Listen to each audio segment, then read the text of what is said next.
1990. In a quiet college hall, a young boy sits among students twice his age, effortlessly solving problems far beyond his years. Outside, his family watches, his parents tense, his sister beaming with pride.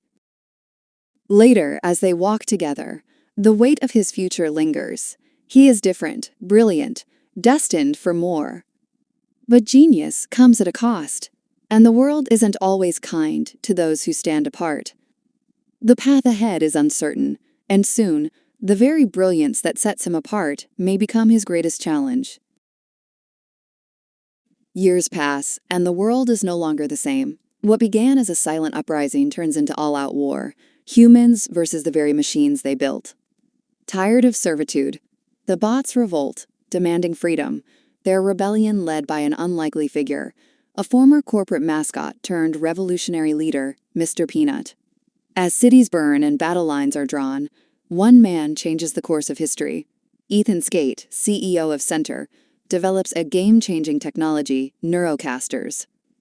These devices link human minds to advanced drones, giving humanity the edge it needs to force the machines into submission. After a brutal conflict, a treaty is signed, exiling the bots to a desolate wasteland known as the Exclusion Zone, or simply, the EX. Now, in a world rebuilt through technology, people retreat into a virtual paradise, living through their casters, detached from reality. But beneath the surface of this uneasy peace, something stirs, because history has shown that oppression never goes unanswered for long, but peace is never as stable as it seems. The war may be over, but for some, the battle never ends. Michelle is one of them. Now a ward of the state, she lives under the roof of a neglectful foster father who barely acknowledges her. Society has moved forward, retreating into the comfort of neurocasters, but Michelle refuses to escape into that artificial reality like the others. At school, she's pulled aside to meet with Ms. Sablinski, a counselor determined to understand her resistance. But Michelle's reasons are carved into her past. Her family is gone, lost in a car crash the night her father swerved to avoid a deer. The life she knew ended in an instant, leaving her alone in a world that feels more like a ghost of what once was. Later that night, she steps outside and freezes at the sight of something unexpected, a small robot waiting in the shadows. Its design is oddly familiar, resembling the hero from Christopher's favorite cartoon, Kid Cosmo. The robot introduces itself as Cosmo and delivers a revelation that shakes Michelle to her core. Christopher is alive. He built Cosmo, sending him as a messenger. Hope, something she thought long buried, ignites once more. But there's no time to process the shock. Ted notices something is off, and before he can call the police, Michelle makes a split-second decision. She and Cosmo take off in Ted's car, leaving behind the only home she's known, chasing a truth she never expected. They pull into a deserted rest stop, the engine's hum fading into the night. Before she can catch her breath, Cosmo launches into a string of cartoonish catchphrases, his message nearly lost in the noise. But one thing is clear. He wants to break into the EX. More importantly, he's searching for Dr. Clark Amherst, the same man who told Michelle her family was gone. If he knows where Christopher's body is, then maybe the truth isn't what she's been led to believe. Rummaging through the car, she finds something unexpected.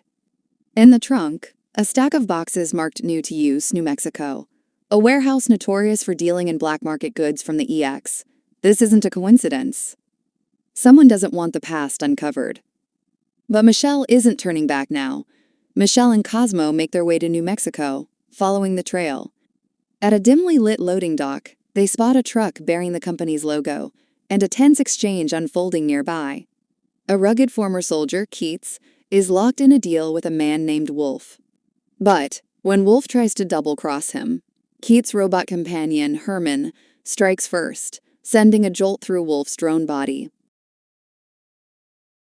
As the pair make their getaway, Michelle and Cosmo seize their chance, slipping into the back of the truck undetected. But their luck doesn't hold for long. From the shadows, a figure steps forward, former Colonel Marshall Bradbury, a man whose name still carries fear. The Butcher of Schenectady has spotted them, and he never lets anything slip past him. Keats and Herman return to their warehouse, a relic of the past stocked with pre-war goods. But before they can settle in, they spot them lurking among the crates. The standoff is brief, because they're no longer alone. Bradbury has found them, a man who despises machines. He doesn't just destroy bots, he enjoys it. Keats and Herman launch an attack, but he deflects every strike with brutal precision, cutting off their only escape route. The minecart they plan to use? Useless now. As he closes in, ready to rip Cosmo and Herman apart, Michelle seizes her chance. She jumps into a forklift, slamming it into Bradbury's drone body. Sparks fly as his connection is severed, his body collapsing lifelessly. But there's no time to celebrate. The warehouse is falling apart around them. With no other option, Keats is forced to help. Now traveling in a larger, more powerful body of Herman's, they set their sights on the EX. The mission isn't just about survival anymore. It's about uncovering the truth. At Sentre, Ethan Skate sits at a lavish dinner table, bathed in the warm glow of candlelight. Across from him, his mother smiles, a picture of warmth and kindness. But it's all a lie. The real woman was an abusive drunk, and this moment of peace exists only within the carefully crafted illusion of a Neurocaster simulation. His reverie is interrupted by two scientists, their expressions tense. The system is failing. The very foundation of Sentre's power is crumbling, because they aren't just using advanced technology to run it, they're using Christopher's mind.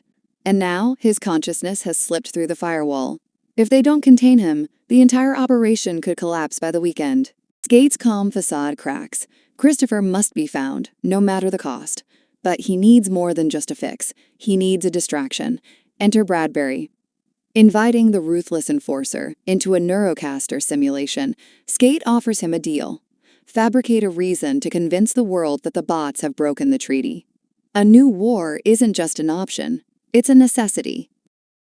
Deep in the EX, Michelle, Keats, and their bots reach Tabletop Mountain, where they're taken to Dr. Amherst's old hideout, now home to a community of rogue machines. Among them are Penny, a lively male bot, Pops, a gruff baseball bot, and Perplexo, a dramatic magician bot. At the center of it all is Mr. Peanut, the hardened leader of the EX.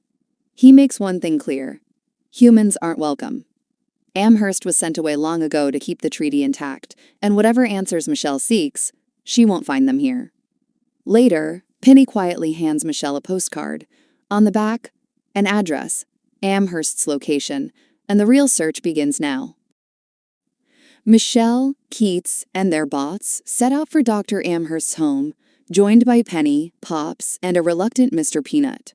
But when they arrive, the place is swarming with scavs, mindless, malfunctioning bots stripped of purpose. Before they're overwhelmed, a trap springs to life. Explosions tear through the scavs, clearing a path as Amherst emerges from the shadows. He ushers the group inside, his eyes landing on Cosmo. What he reveals shakes Michelle to her core. Sentre didn't just use Christopher's mind. They trapped it, linking his consciousness to their power grid, while his body wastes away in a vegetative state. His intelligence was too valuable to let go.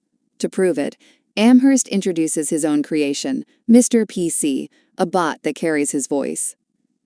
Through it, Michelle witnesses the experiments that connected Christopher's mind to the Neurocasters, the painful tests that turned him into Sentre's secret power source. Rage burns in Michelle's chest, but before she can lash out, Amherst's expression shifts. He knows what he did, and he regrets it. But the damage is done. Now, they need to find a way to free Christopher before it's too late. The ambush is brutal and fast. Bradbury storms in with Skate's goons, drones filling the air like a swarm of steel predators. Mr. Peanut charges at Bradbury, only to have his signature hat ripped off.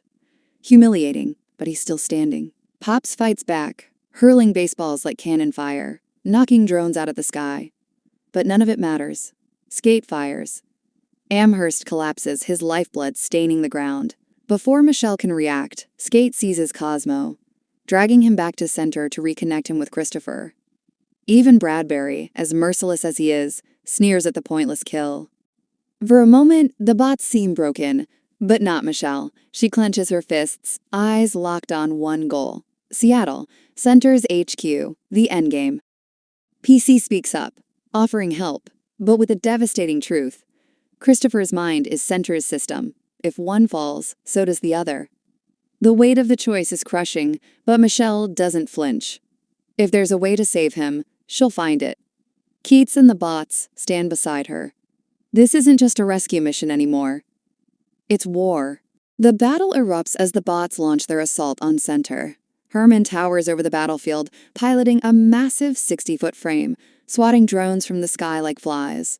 Explosions ripple through the air as the bots fight with everything they have, clearing a path for Michelle to break inside. Then, an unexpected turn. Bradbury, once Gates' enforcer, sees the truth. The man he served is colder, crueler than the machines he sought to destroy. With a sharp pivot, he switches sides, joining forces with Mr. Peanut to hunt down Skate within the building. Michelle reaches the control room. With a deep breath, she connects to the virtual realm where Christopher waits. He confirms the inevitable. His mind and Sentre are one.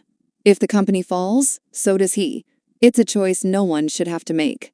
But Michelle doesn't hesitate. Tears welling, she says her final goodbye and shuts the machines down.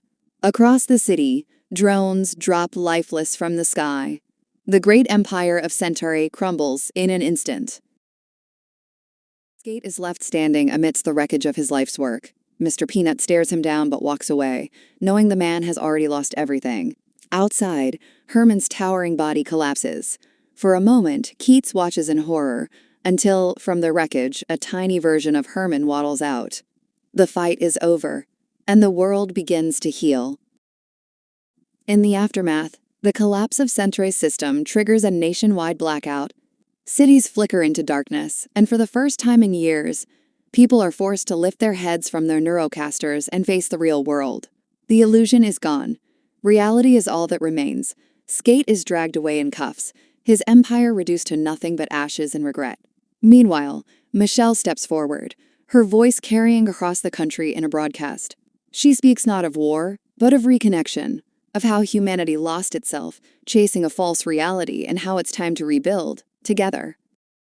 As the world begins to restore, Cosmo's lifeless body is discarded in a junkyard, another casualty of the fight. But then, a flicker of movement. A spark. Slowly, he rises to his feet. Maybe Christopher isn't gone after all? So that was the full breakdown of the latest Netflix movie, Electric State. Please like and subscribe for more such videos, and until then, take care.